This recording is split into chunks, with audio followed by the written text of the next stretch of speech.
Nous avons été reçus en audience aujourd'hui par son Excellence le président de la République, le président Abdelmadjid Tebboune. Nous voudrons vraiment le remercier pour cet honneur qu'il nous a accordé. Nous étions porteurs d'un message de la part de son frère et homologue, le général d'armée Assimi Goïta, président de la transition, chef de l'État du Mali.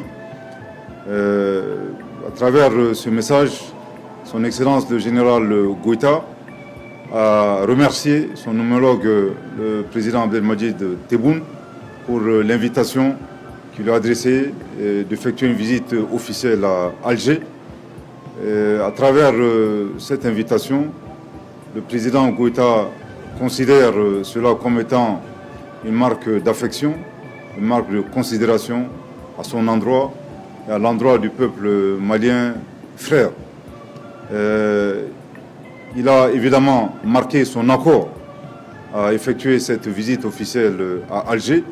Et s'il plaît à Dieu, les dates seront convenues par les canaux diplomatiques habituels. Au cours de cette audience, son Excellence le président Abdelmadjid Tebboune nous a prodigué de sages conseils. Et également, de la part de son frère, je pense que le constat a été fait clairement que le Mali et l'Algérie partagent à la fois la géographie.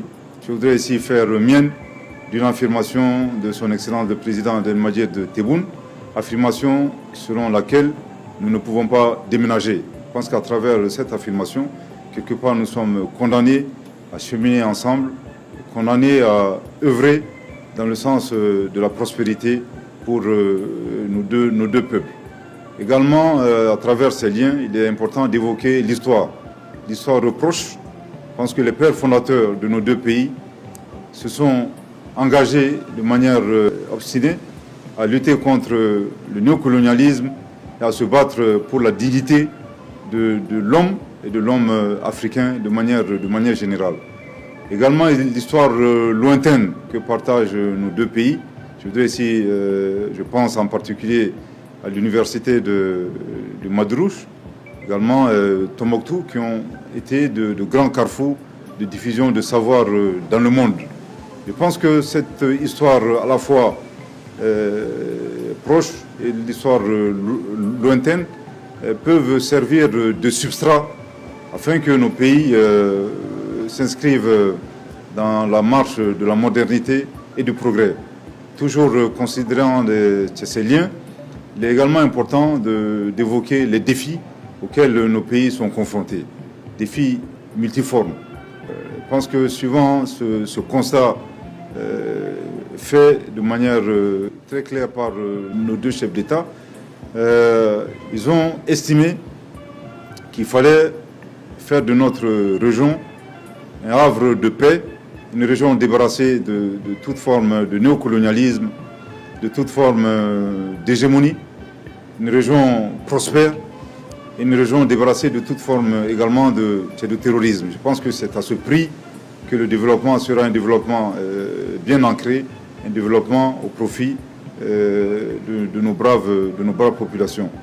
Je voudrais également profiter de cette occasion pour remercier encore chaleureusement son Excellence le président Abdelmadjid Tebboune pour l'hospitalité qui nous a été accordée, à moi-même et à la délégation que j'ai l'honneur de conduire aujourd'hui à Alger. Je voudrais souligner que le 9 août 2026, sur ces instructions, j'ai eu un échange téléphonique très fructueux avec mon frère, le Premier ministre Greib, Safi Greib.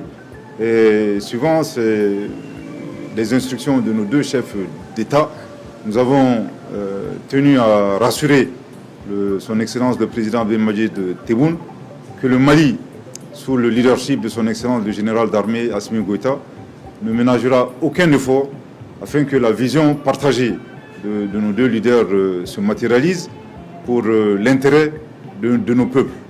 Je voudrais également rappeler le point de vue de son Excellence le Président Abdelmadjid Tebboune.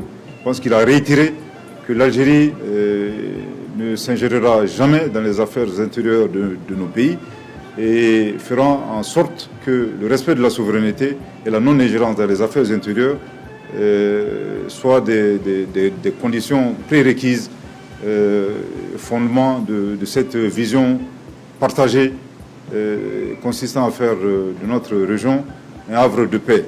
Il est également important de rappeler que cette vision n'est pas une vision uniquement malienne, c'est une vision également partagée par leurs excellences, le général d'armée Abdourahmane Tchani, président de la République du Niger, et son Excellence le président capitaine Ibrahim Traoré, président du Faso, dans le cadre de la Confédération des États du Sahel.